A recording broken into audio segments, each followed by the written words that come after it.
Amém? E hoje eu quero compartilhar algo sobre as obras da fé. Nós sabemos que as obras da lei, né, que nós temos ensinado, elas não nos justificam. Ou seja, por eu seguir a lei, por eu seguir uma doutrina ou um conjunto de regras, não faz necessariamente uma transformação interior, porque é uma mudança que você tenta fazer de fora para dentro. É como pegar uma pessoa que, vamos supor, nós pegamos um exemplo de um assassino. Então, por que um assassino mata as pessoas? Porque ele quer fazer. Ele tem livre-arbítrio, se ele quiser pegar uma arma e dar um tiro a alguém, ele faz. Se alguém estiver ali para controlar, não acontece, mas se não tiver, ele vai fazer. Pegar essa pessoa, colocar dentro de um lugar durante um ano, vai mudar esse pensamento dentro dele? Não necessariamente. Na maioria dos casos não muda, às vezes até piora. Porque aí ele fica um ano sem matar, quando ele sai, ele quer matar mais ainda. E por aí vai. Isso é resultado do mundo caído. Isso é resultado do pecado quando entrou na vida do homem.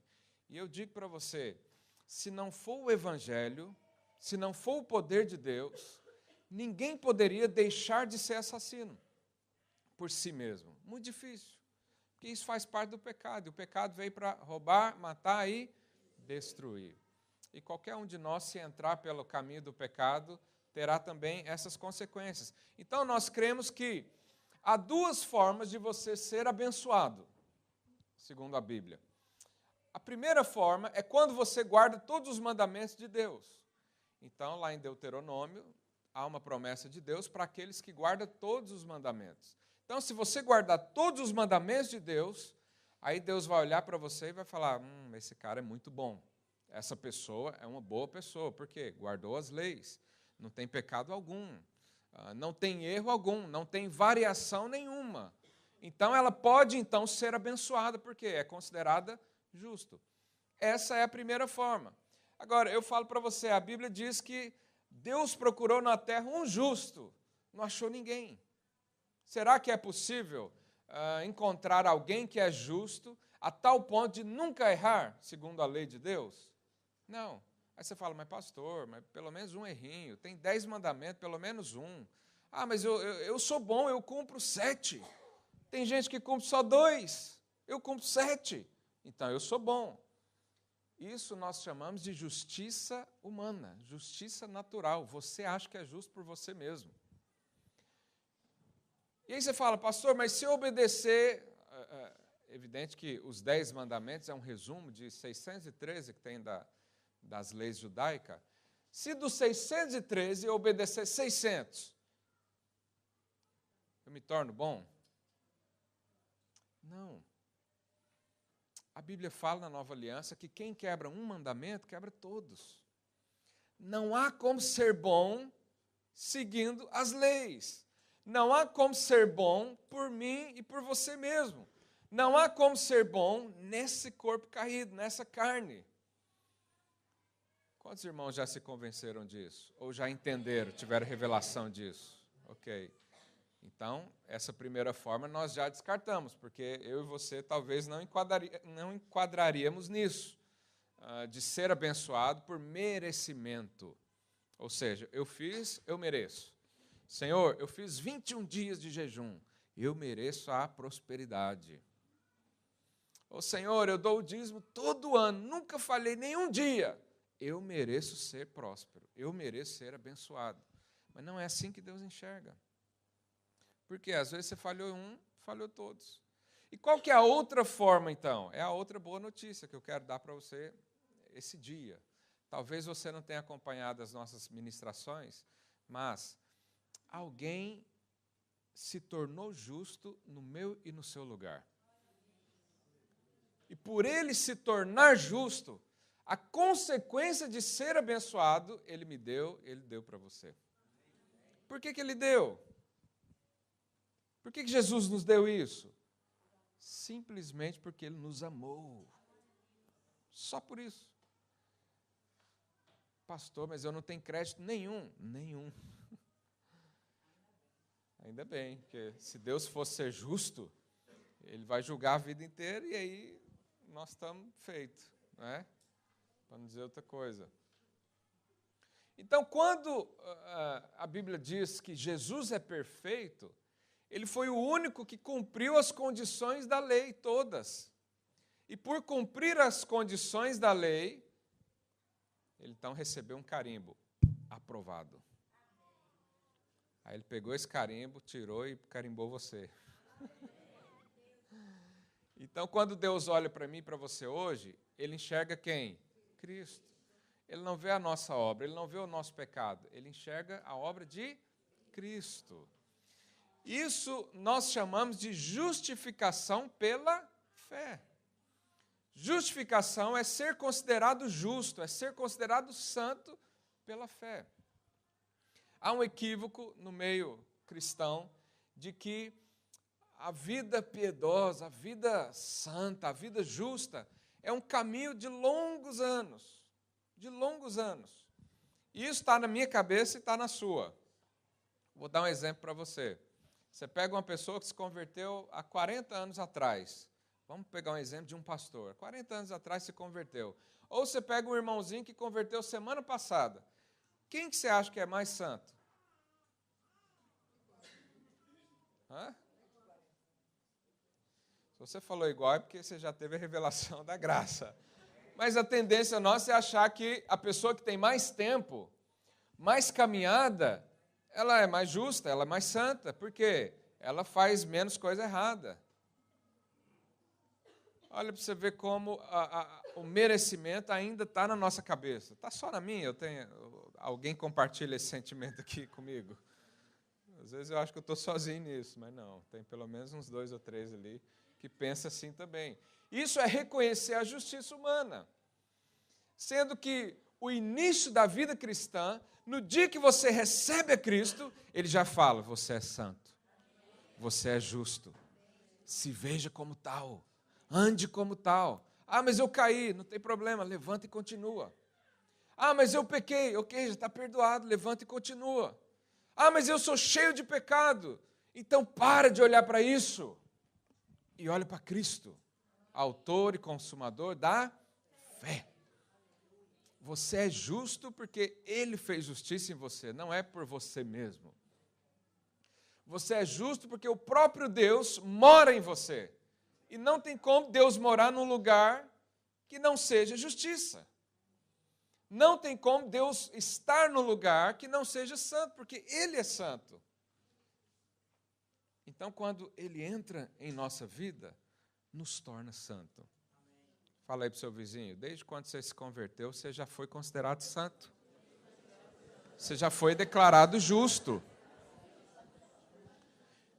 Então, nós não devemos agora procurar fazer a nossa justiça, no seguinte sentido.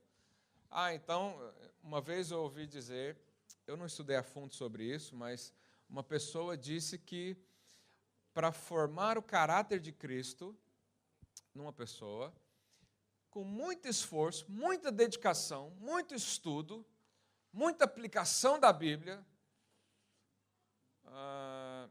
muito tempo de solitude com Deus, muito estudo aprofundado, em 40 anos, uma pessoa poderia ter um caráter de Cristo.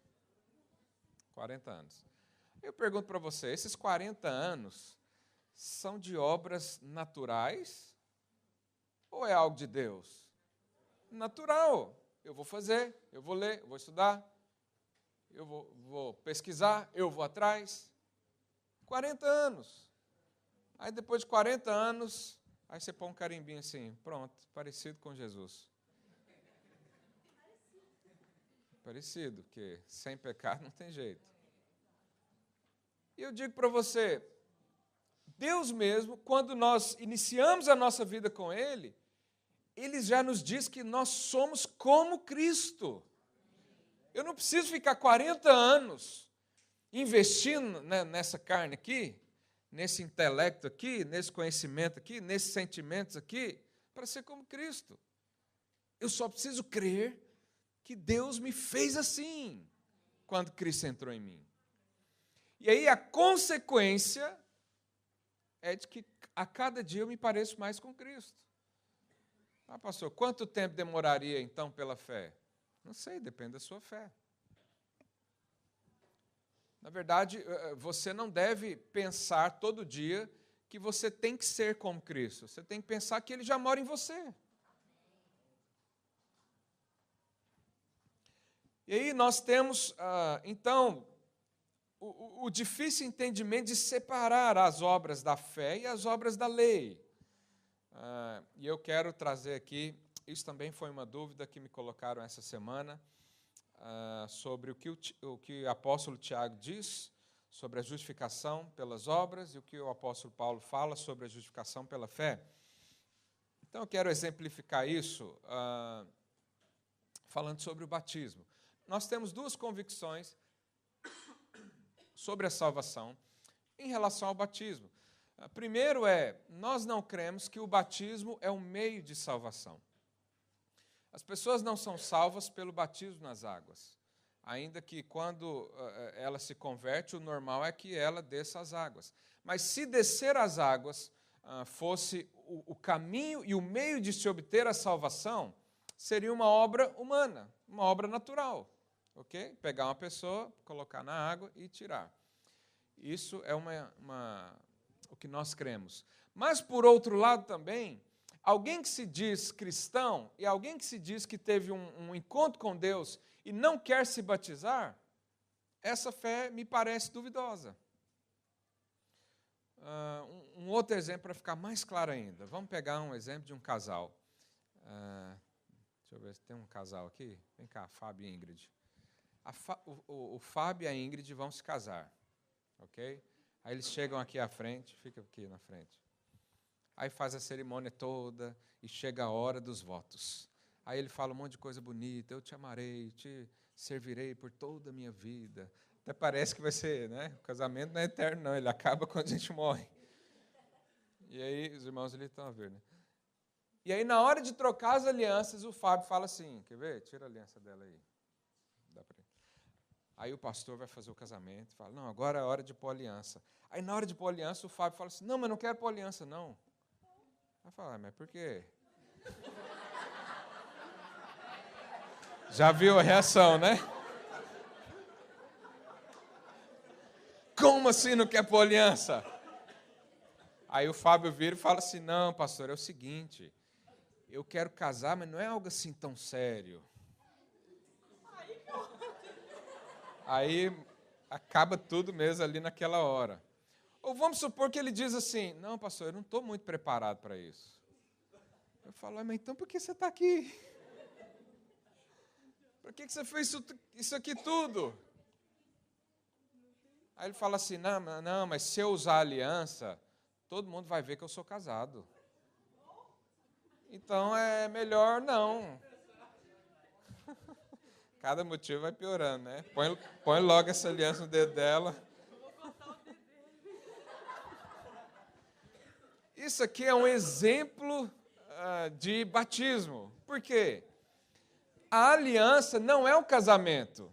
A aliança só mostra que eu casei. Ok? Então, o batismo não é a salvação. O batismo só deixa evidente no mundo espiritual e no mundo natural que eu me aliancei com Deus. E muita gente, nós falamos, vamos batizar? Ele fala, não, mas não estou preparado. Mas espera aí, já recebeu, já se entregou a Cristo, já recebeu o poder, já recebeu a experiência, já recebeu o batismo do Espírito Santo, e fala, eu não estou preparado para isso. Ah, não, pastor, se eu batizar, todo mundo vai falar que eu sou crente. Ah, não, mas se eu batizar, eu vou ter que viver igual crente. É a mesma coisa do casamento. Então, por um lado, o batismo em si não gera salvação. Mas quem crê em Deus, tem experiências com Ele e não quer se batizar, eu acho que ele não teve ainda uma experiência realmente com Deus. Eu acho que essa fé, ela é duvidosa. Não, eu creio em Deus, mas não quero ser um com Ele. Não, eu creio em Deus, mas não quero segui-lo. Não precisa, Ele está aqui no meu coração e pronto.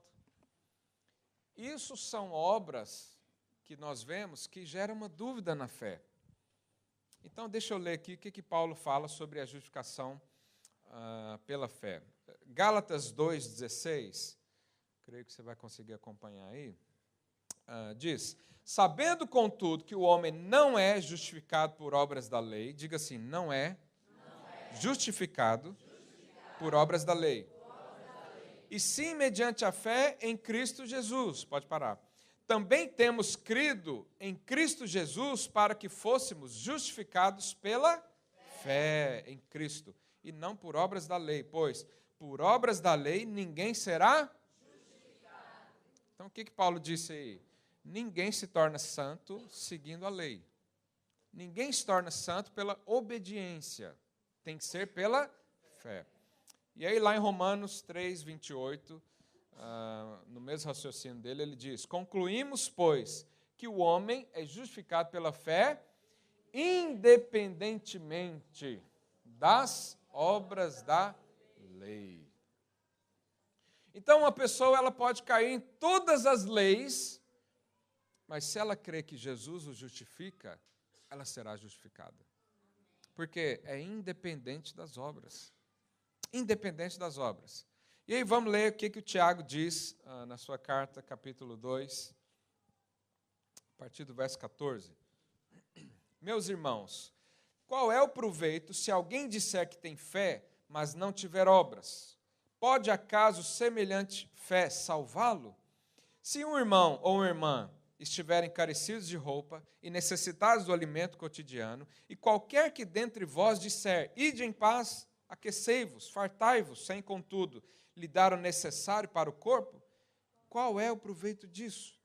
Assim também a fé, se não tiver obras, por si só é morta. Mas alguém dirá, tu tens fé, e eu tenho obras, mostra-me essa tua fé sem as obras, e eu com as obras te mostrarei a minha fé. Crês tu que Deus é um só? Fazes bem, até os demônios creem e tremem. Aleluia. Queres, pois, ficar certo, ó homem sensato, de que a fé sem obras é inoperante? Não foi por obras que Abraão, nosso pai, foi o quê? Quando ofereceu sobre o altar seu próprio filho, Isaque. Vês como a fé opera juntamente com as suas obras. Vamos ler isso de novo? Vês como a fé opera juntamente com as suas obras. Ok. Com efeito, foi pelas obras que a fé se consumou. Isso é importante, esse detalhe. E se cumpriu a Escritura, o qual diz, ora, Abraão creu em Deus. Diga assim, Abraão creu em Deus. E isso lhe foi imputado para a justiça, e foi chamado amigo de Deus. Verificais que uma pessoa é justificada por obras, e não por fé somente. De igual modo, não foi também justificada por obras a meretriz Raabe, quando acolheu os emissários e os fez partir por outro caminho. Porque assim como o corpo sem espírito é morto, assim também a fé sem obras é morta. Então, aqui Tiago afirma claramente que Abraão foi justificado pelas obras. Então, nós vemos o ensino de Paulo dizendo que a justificação é sem obras, independente de obras da lei. E nós vimos, então, Tiago dizer que Abraão foi justificado pela obra, e sem obra não existe fé. Então, nós temos pelo menos 3 conclusões aqui no meio cristão, é discutido entre os mestres de palavra. Um é, Tiago está combatendo o ensino de Paulo. Paulo falou uma coisa, Tiago está falando outra. Essa é uma tese. A outra é que Tiago está combatendo o entendimento libertino da doutrina da justificação pela fé. O entendimento libertino libertinagem é fazer o que você quer. Pode fazer o que você quer, que você está perdoado mesmo, então Jesus não vai olhar isso. E a terceira conclusão, que é a que nós cremos particularmente, é que Paulo e Tiago lidavam com diferentes problemas, então não havia contradição. Quando alguém afirma que Tiago contradiz o que Paulo diz, nós estamos colocando em xeque a palavra de Deus. E aí nós estamos crendo que a palavra de Deus há contradições. Mas não, a Bíblia diz que ela é perfeita. Então, excluímos essa hipótese, não podemos concordar com isso. A segunda opção, que fala que Paulo está combatendo um entendimento libertino da doutrina da justificação pela fé, também é difícil acreditar nisso, porque é bem provável que Tiago tenha escrito isso antes de Paulo. Paulo foi o último dos apóstolos. As cartas dele foram bem depois dos primeiros apóstolos. Então é difícil também entender dessa forma. Quando Tiago escreveu, é provável que Paulo nem tinha escrito ainda. Então é difícil também para a gente concluir que um estava fazendo alguma coisa com o outro. Então nós concluímos que os dois textos são para pessoas num contexto diferente. E aí eu quero falar um pouco sobre esse contexto no qual Tiago diz.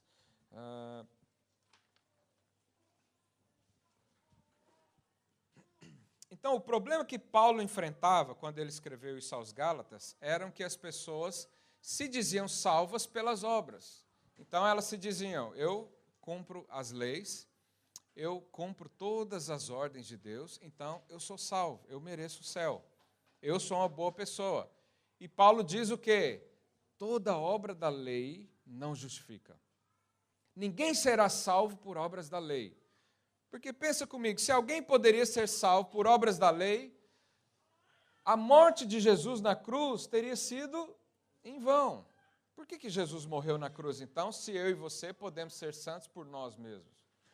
Por que Jesus morreu na cruz, se a gente pudesse fazer um pouquinho de esforço e alcançasse a salvação? Então, Paulo afirma, essa justificação por obras da lei não existe. Não é possível. Diga aí para o seu vizinho, não é possível a salvação por obras da lei. E Tiago, ele combatia as pessoas que estavam inclinadas a pensar que a fé era meramente intelectual. A fé era só um pensamento, no seguinte sentido, Jesus me salvou, me livrou do pecado. Ok, então não preciso fazer mais nada. Aí fala para a pessoa, irmão, vamos orar? Não, não precisa orar, Deus já fez tudo. Irmão, vamos fazer um jejum para edificação? Não, não precisa, Jesus já fez tudo. Vamos pregar o evangelho? Não, não precisa, Deus mesmo anuncia o evangelho. E aí Tiago diz, olha, essa fé sua é duvidosa. Se eu digo que eu creio que Jesus salva e não oro por um enfermo, será que eu creio mesmo que Jesus cura? Falei errado, né? Se eu creio que Jesus cura e não oro por um enfermo, será que eu creio realmente? Tiago combate isso. Olha, você não faz nada. Tem aquele famoso crente 007, já viu? Ele é um espião do céu. Como se Deus precisasse disso. E aí, 10 anos trabalhando com alguém, um dia ele solta um aleluia, aí o outro olha e fala, você é crente? Eu falo, sou. Não sabia, estava 10 anos junto. Ou aquelas pessoas que creem que Jesus é tudo para eles, mas não vai numa igreja, não participa de uma célula. Tiago fala, essa fé sem obra é mentira. Parece mentira isso aí. É uma fé morta. Você crê só com a sua mente. Isso não está realmente no seu coração. Quantos estão entendendo a diferença entre um e o outro?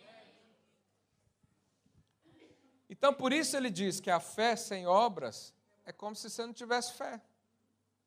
Não, eu creio que Deus vai restaurar o meu casamento. E nunca orou com a esposa 1 minuto. Uai, então você não crê. Por que nós oramos? Por que nós jejuamos? Por que nós pregamos o evangelho? Por que visitamos pessoas? Por que vamos ao hospital orar por enfermos? Porque nós temos fé de que Cristo nos enviou para isso. Então, eu diria que essas são as obras da fé. E por isso que Tiago diz, aqui no texto, que vês como a fé operava juntamente com as obras. As obras confirmam a fé. Se você ora por um enfermo, é porque confirma que você tem fé que ele será curado. Não é um pensamento intelectual. Quando você diz que, por exemplo, quando você devolve o dízimo, você crê que você é um com o Senhor. Então, o ato de devolver aqui significa que você tem fé que Ele te sustenta. Do contrário, eu posso falar que talvez você não tenha essa fé. Se você confia em você mesmo, no seu braço, na sua justiça, talvez você não tenha tanta fé assim de que o Senhor fez justiça no seu lugar. Por isso, Tiago diz que sem obras, como é que você vai ver a fé? Mas há uma diferença entre obras que o Tiago fala e obras que o apóstolo Paulo fala. Toda vez que o apóstolo Paulo fala sobre obras, ele cita obras da lei. E quando Tiago diz aqui obras, ele só diz obras. Então, as obras que Tiago fala, é as obras resultantes da fé. As obras que Paulo fala, as obras da lei, são aquelas obras que nós fazemos para sentir-se qualificado, para merecer alguma coisa diante de Deus. Olha que são coisas diferentes. Se você ora e jejua para receber algo de Deus, você está andando com base no quê? Merecimento. Senhor, eu vou fazer aqui. Observa. Olha para mim. Eu vou sofrer muito aqui, o Senhor tem que perceber isso. E aí, quem sabe, com o meu sofrimento, isso constrange o coração de Deus, aí Deus fala, nossa, tadinho, sofreu tanto, deixa eu dar um carro aqui para ele. Isso são obras da lei. Merecimento. Quais são as obras da fé? É quando você crê que é amado por Deus. Você recebe, não é porque você merece, é porque você é amado. É porque você é filho. Então, como um filho, ele ora para desfrutar da presença de Deus. Ele ora porque aquilo ali o alimenta, aquilo ali o supre. Por isso ele ora. E isso são obras da fé. Estou me fazendo entendido? Está claro? Amém. Se alguém te perguntar isso, você consegue responder? Eu posso mandar o esboço para você. Você lê várias vezes. 21 vezes. Depois de 21 vezes, você vai estar ótimo. E aí você pode responder. Ah, pastor, mas eu não sei isso. Não tem problema. Creia. Creia. Agora, nós temos fé para muitas obras. Nós temos fé para ganhar esse país.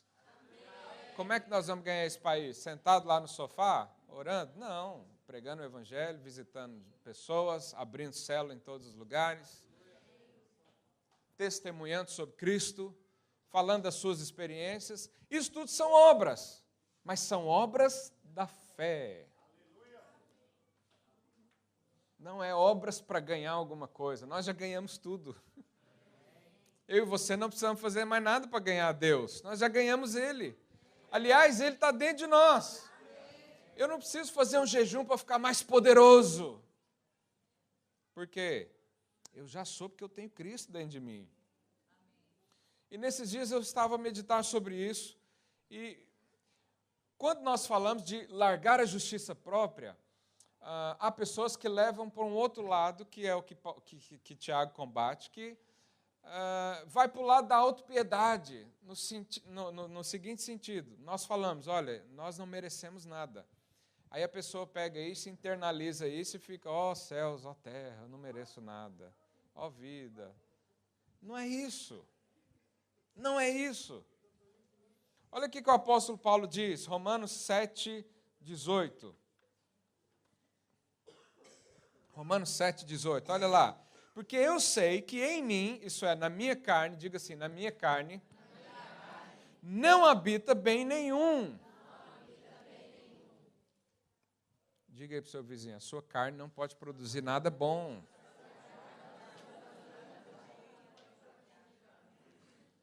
Agora, não é a intenção de Deus de que você seja uma pessoa que se automutile, no sentido, eu não valo nada mesmo, então deixa eu me matar aqui. Não é nada disso. É simplesmente você não confiar na sua carne. Por quê? Olha a importância disso. O Senhor tem falado comigo esses dias. Quando nós oramos, se é baseado na obra da lei, tem um certo poder. Não vou dizer que não tenha. Mas quando nós oramos, baseado na obra da fé, sem mistura nenhuma de merecimento, o único poder que opera é o de Cristo. Eu acho que você não entendeu. Deixa eu tentar falar em outras palavras aqui. Quando você ora no seu esforço, há algum resultado? Vou dizer que não tenha. Você fez, você pagou, você suou e tal. Alguma coisa vai resultar. Só que vai ser um misto de poder de Deus e poder humano. Vai ser um misto. A gente não sabe bem distinguir um e outro. E aí vai ter um resultado. Mas quando você ora, sem merecimento algum, sem justiça própria alguma, o único poder que opera é o de Deus. E por consequência, a glória é só dele. Mas eu pergunto para você, qual poder é maior? A nossa ajuda com Deus ou só quando Deus faz? Eu e você não podemos ajudar Deus. Então, quando somos livres da justiça própria, a nossa oração tem um peso muito mais elevado. E aí eu quero compartilhar com você o que Paulo diz, 1 Coríntios 15, a partir do verso 9, olha o que diz. Porque eu sou o menor dos apóstolos. Já começa aqui talvez a autopiedade, se você levar por esse lado. Eu sou o menorzinho, eu não valho nada, eu vim da menor tribo, eu nasci no Brasil.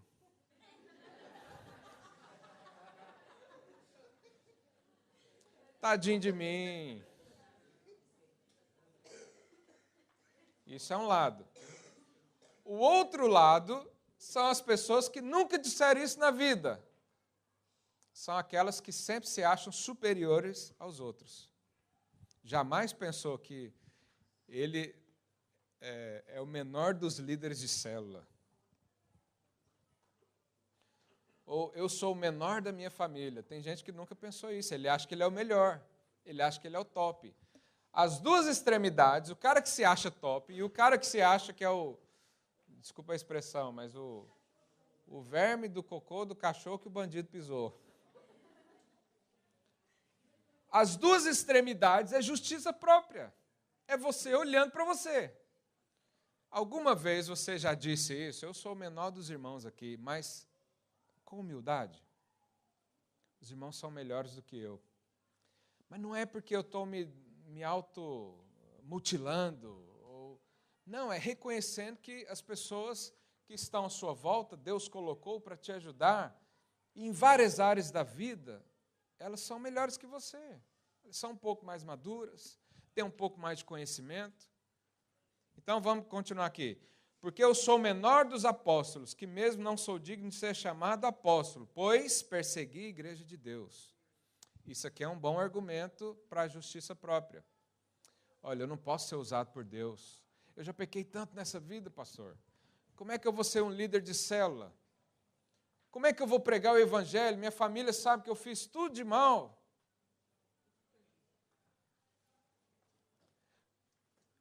Como é que eu vou orar por alguém que está enfermo se eu estou com dor de cabeça? Isso é um ótimo argumento para a justiça própria. Mas olha o que Paulo diz a seguir. Mas, pela graça de Deus, sou o que sou. Paulo não olhou para o seu passado. Paulo era mais terrível que qualquer um aqui dessa sala. Sabe o que ele fazia? Mandava matar crente. Em nome de Deus. Mandava matar. Ah, isso aqui está seguindo Jesus? Pode mandar matar. Isso aqui é um herege. Jesus é um herege. Tem que seguir só a Deus. Paulo fazia isso. Agora você imagina Paulo ir lá em Corintos, ou na Galácia, pregar para uma viúva que ele mandou matar o marido. Ele tinha ou não argumento para se sentir indigno de estar diante de Deus? Tinha. Mas ele não olhou para isso. Ele decidiu olhar para quem? Cristo. E ele diz, pela graça... Cadê? Mas pela graça de Deus sou o que sou. E a sua graça que me foi concedida ou seja, ele não comprou, ele ganhou isso, não se tornou vã.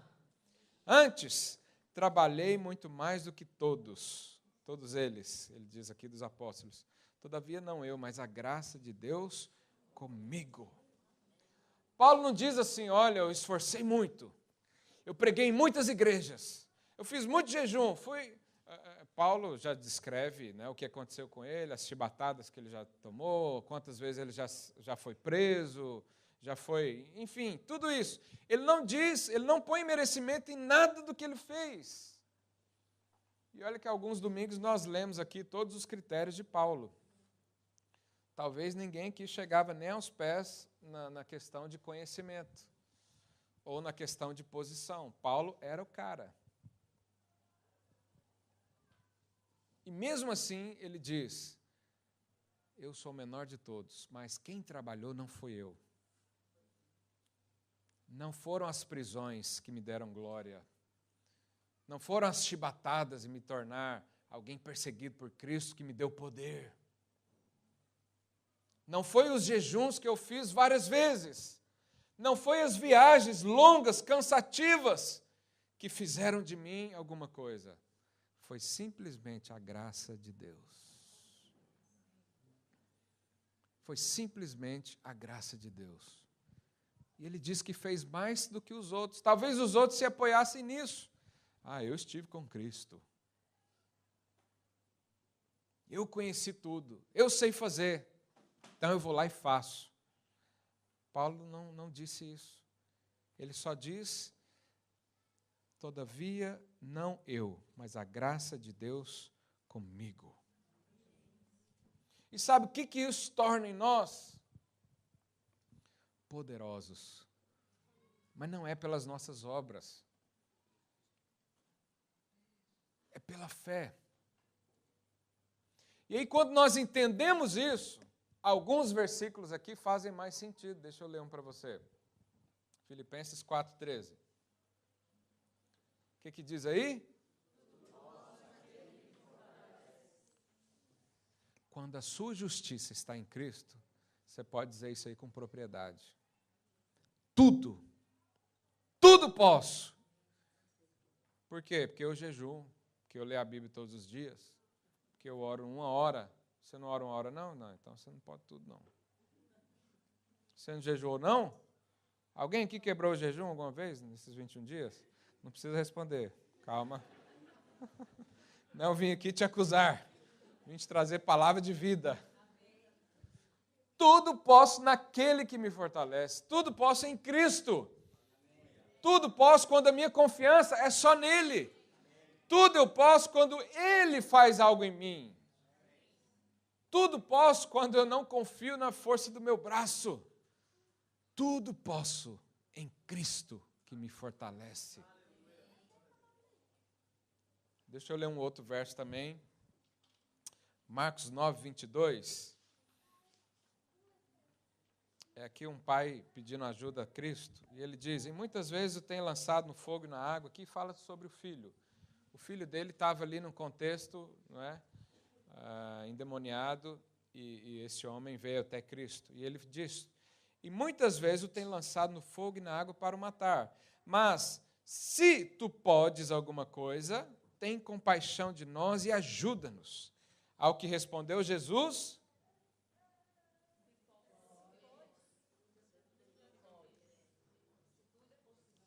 qual que foi a afirmação de Cristo? Alguém chegou para ele e falou, Jesus, se o senhor puder me ajudar, o que Jesus falou? Posso. Na hora, posso. Jesus não olhou para as obras da lei dessa pessoa. Jesus não olhou e falou, peraí, deixa eu ver, quantos dias nesses 21 você jejuou? Porque, de acordo com os dias, é a bênção. Não, ele só disse, eu posso. Eu posso. Ele pode. Diga aí para o seu vizinho, ele pode. E aí, mais uma vez, ele afirma, se pode, tudo é possível ao que crê. E imediatamente o pai do menino exclamou com lágrimas, eu creio, ajuda-me na minha falta de fé. O que Jesus falou? tudo é possível ao que? Ele não diz, tudo é possível ao que segue a lei. Tudo é possível a quem ora todos os dias. Tudo é possível a quem fez o seminário, que nós vamos começar no semestre que vem. Amém? Aí você vai sair do seminário com o sentimento que você pode tudo? Não, você já pode agora. Pastor, minha vida está um contexto tão adverso que eu não sei nem por onde começar. Ok, Jesus pode. Tudo é possível ao que crê. Todas as bênçãos de Deus estão disponíveis a quem? Quem crê. Então, o que nós temos que falar hoje? Eu creio. Eu creio. Não é eu. Não é por mim. E em seguida fazer essa oração. Jesus, me ajuda na minha falta de fé. Que o maior problema é a falta de fé. O maior problema é você não acreditar nisso. É muito mais fácil acreditar nas obras da lei. É muito mais fácil. Vou dar um exemplo aqui para você. Você tem uma enfermidade. Aí eu falo para você, vamos fazer o seguinte, vai lá na célula, nós vamos orar que você vai ser curado. Alguns creem. Mas ou eu falo diferente. Olha, vamos fazer o seguinte, de segunda a sexta, vamos lá na igreja, você faz o jejum só na água e nós vamos orar todo dia. Em quem que você acredita mais? Na semana de jejum e oração aqui na igreja comigo? Ou lá na célula, sem fazer nada?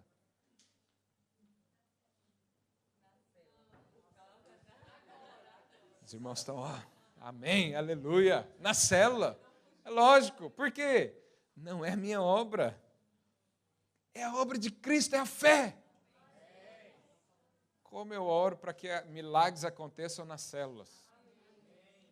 Dar testemunho de milagre aqui no culto é uma coisa, mas dar testemunho de um milagre numa célula é outra. Porque na célula não tem nenhum pastor lá. Não tem ninguém de título lá. Não tem o pastor Wilson, o pastor Marcelo, o pastor Luísio. Muitos pensam, nossa, se o pastor Aloysio viesse na minha célula, ia ser um mover. Você está confiando na força dele.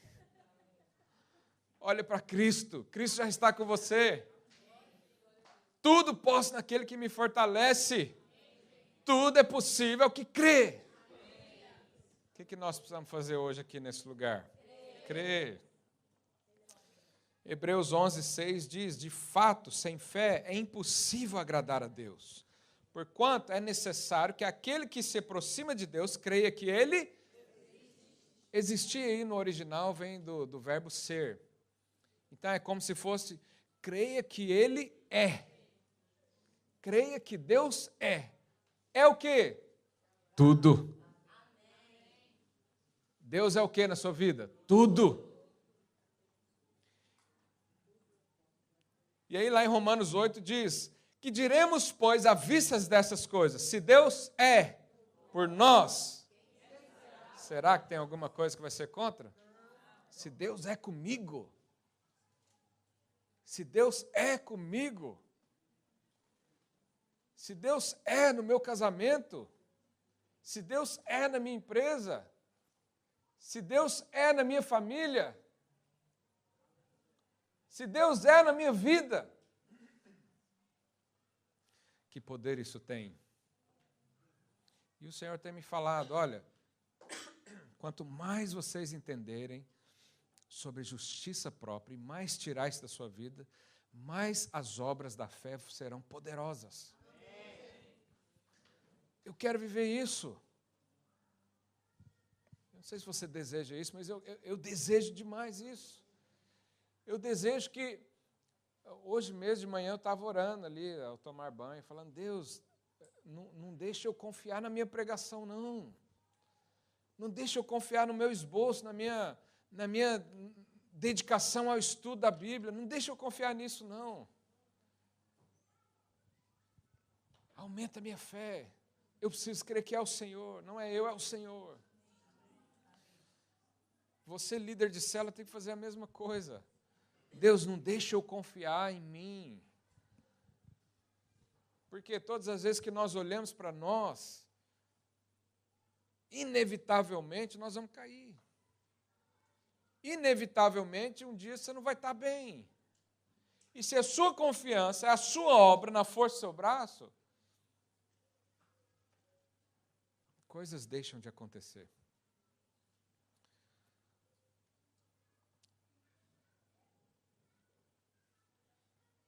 E para encerrar, lá em João 16, 24, diz assim: até agora nada tem despedido em meu nome.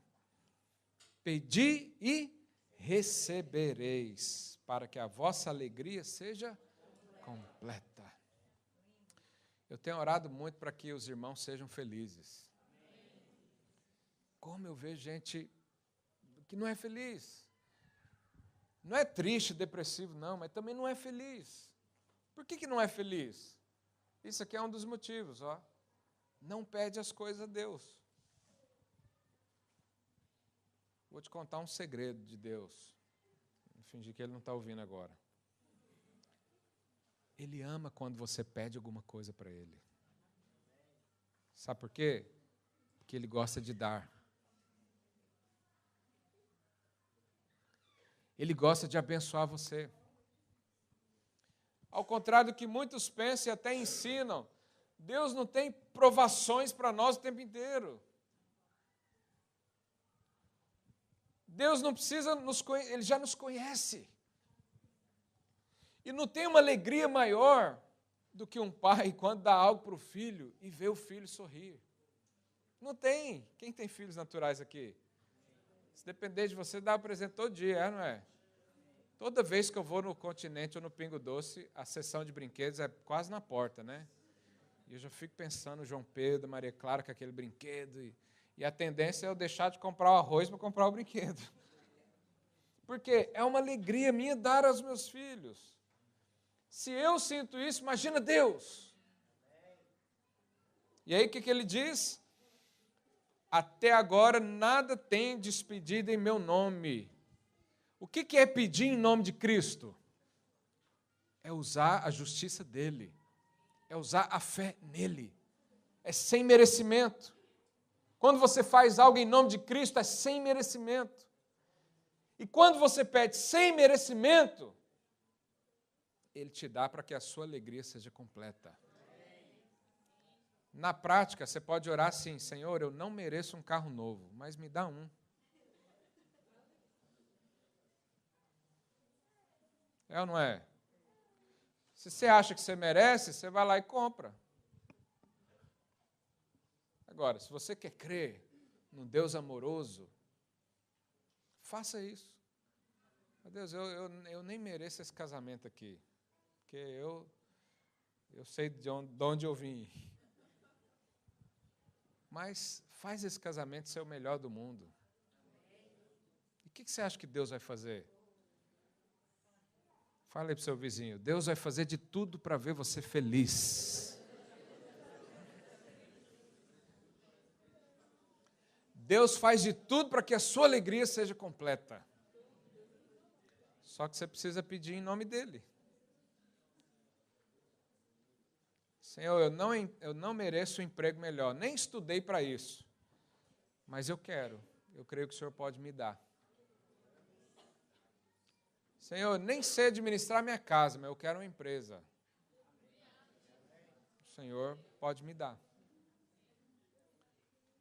Isso é oração sem merecimento.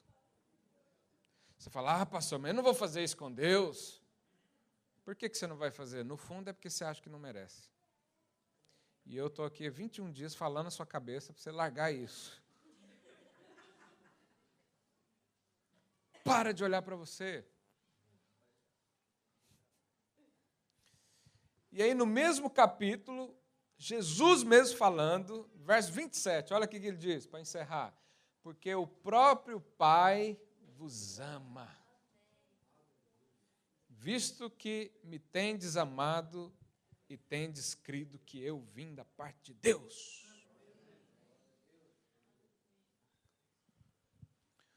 Porque o próprio Pai te ama. E porque Ele te ama, Ele é doido para dar alguma coisa para você. Mas você tem que pedir, não vai te forçar. Olha aqui um carro novo, toma ele, Marli. Não, pede. Pede. E nós precisamos entender isso, que porque nós somos amados, o nosso Pai faz de tudo para nos ver bem. Aquela condição de ser abençoado ou não, dependendo do que nós fazemos, já passou, para com isso. Ele é seu Pai.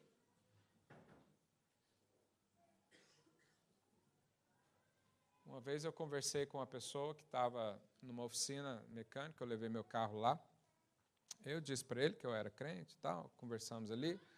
Ele falou, semana passada eu bati o carro, arrebentei o carro, quase morri. Eu falei, Ele falou, foi bem no dia que eu tomei um copo de cerveja. Eu falei, e por causa do copo de cerveja, Deus fez isso com você? Ele falou, fez. Eu falei, uau. Já pensou se você ficar bêbado?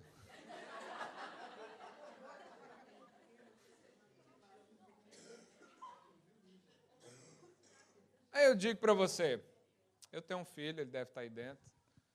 Aí eu chego para você e falo, olha, meu filho tem aprontado demais. Ele está muito desobediente. Olha, ele está dando muito trabalho, não come direito, desobedece o que nós falamos. Você não tem um carro aí sem freio, não, para eu colocar dentro e jogar ele numa rua, numa descida, para eu ensinar ele a me obedecer? O que você faz comigo se eu fizer isso? Manda prender. Esse pastor está doido. Isso aí não é um pai, não. Pois é. Nós não aceitamos pensar isso de nós, mas aceitamos pensar de Deus. A gente acha que Deus está o tempo inteiro arquitetando algo para nos ensinar a obedecê-lo. Isso já não existe. Deus não faz isso. Deus jamais pode condenar você pelo seu pecado. Sabe por quê? Jesus já foi condenado. Essa história que às vezes você ouve aí falar, o juízo de Deus está sobre um lugar. Mentira. Enquanto nós estivermos nessa terra, ela não experimentará juízo de Deus. Você fala, pastor, mas por que nós vivemos então tantas coisas? Isso é consequência do pecado. Isso é consequência da destruição que o próprio homem faz no mundo. Mas não é juízo de Deus. Por quê? O juízo de Deus sobre mim e sobre você já foi feito.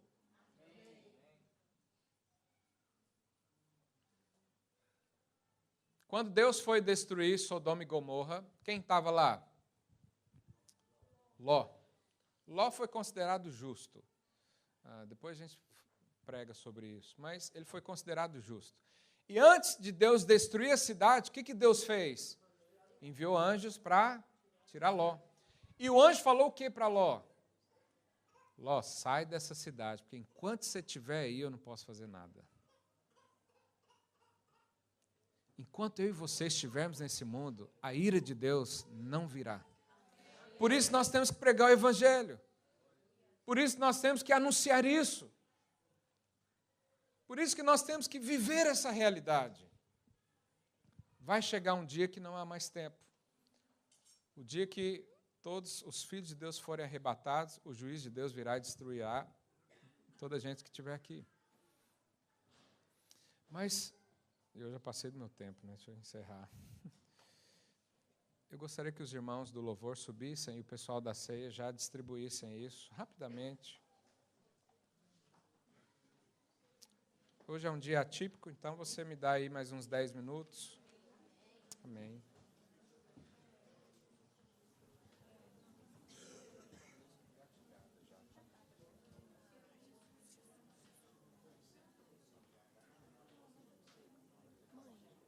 Eu gostaria que você, pode ficar de pé no seu lugar. Os irmãos da ceia podem já distribuir. Os líderes de célula me ajudem a distribuir aqui, se for possível.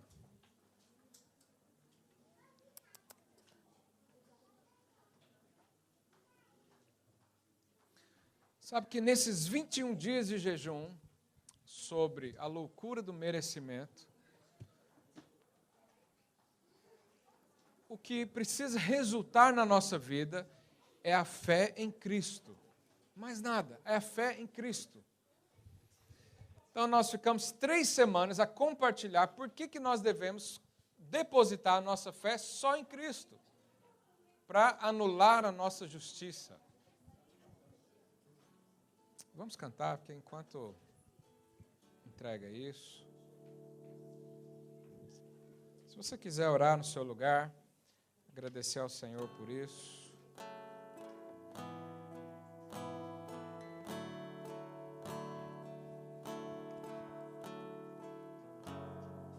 Eu falar, tu cantava sobre mim. O teclado está no 16.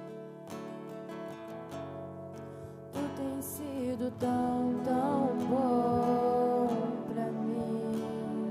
Feche seus olhos, cante ao Senhor. Antes de eu respirar, sopraste tua vida em mim. Tu tens sido tão, tão bom pra mim. Oh, impressionante, infinito e ousado amor de Deus.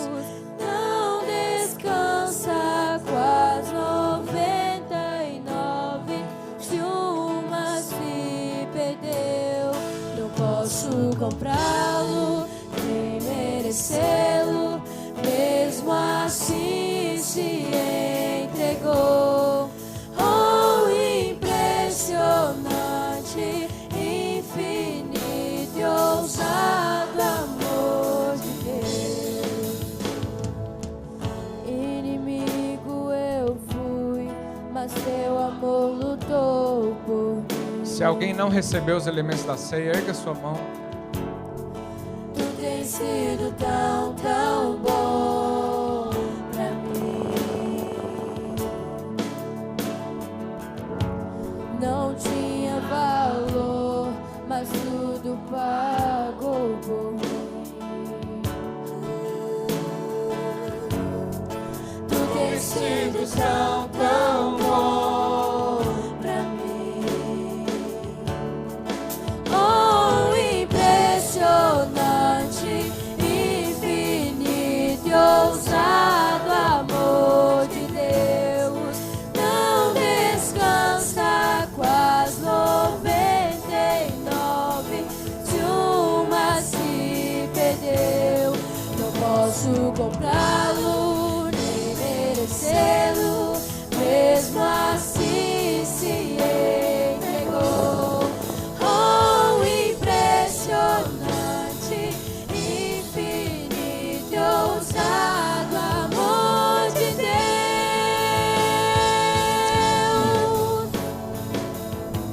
Pegue o seu cálice. Erga assim, diz: Senhor Jesus, nós cremos que o teu sangue nos redimiu, nos comprou, nos curou de todo pecado. E através desse sangue, eu fui declarado justo, santo, filho de Deus. E através desse sangue, eu creio que eu tenho uma nova vida, que o meu passado foi enterrado e o Senhor não se lembra dos meus pecados. Erga o seu pão, diga assim: pela fé, nós cremos que o Senhor é o nosso alimento, e o Senhor é quem nos dá vida, é quem nos fortalece, é quem nos faz crescer, é quem nos faz avançar. E ao comer deste pão, eu declaro que eu como da vida que há do Senhor para mim, em nome de Jesus. Amém. Tome a ceia aí no seu lugar. Se você tiver liberdade de compartilhar isso com quem está ao seu lado, faça. Pra me encontrar. derruba muralhas, quebra as mentiras pra me encontrar. Traz luz para as sombras, escala as montanhas pra me encontrar. Derruba as muralhas, quebra as mentiras pra me encontrar. Traz luz para as sombras, escala as montanhas pra me encontrar. Derruba muralhas, quebra as mentiras pra me encontrar. Traz luz para as sombras, escala as montanhas pra me encontrar.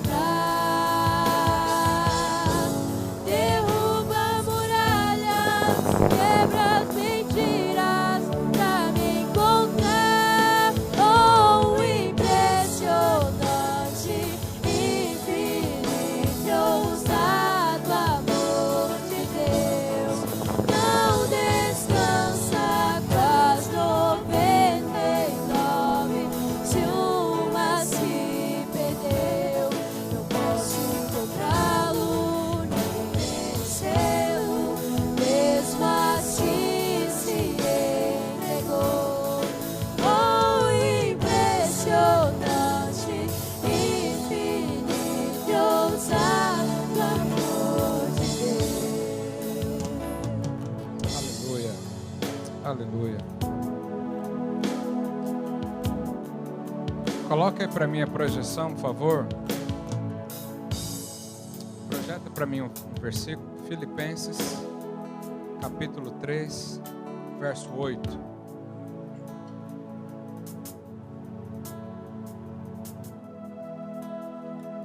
Olha o que o apóstolo Paulo diz. Sim, deveras considero tudo como perda, por causa da sublimidade do conhecimento de Cristo Jesus, meu Senhor, por amor do qual perdi todas as coisas e as considero como refúgio para ganhar a Cristo, verso 9, e ser achado nele, não tendo justiça própria que precede de lei, senão a justiça que é mediante a fé em Cristo, a justiça que procede de Deus, baseada na fé. O Senhor abençoe você, não deixe a sua fé desfalecer e seja achado nele. Onde tiver Cristo, ali você está. Onde tiver fogo de Deus, ali você está. Onde há paz, onde há alegria, ali você está. Amém? O Senhor te abençoe. Até domingo que vem, em nome de Jesus.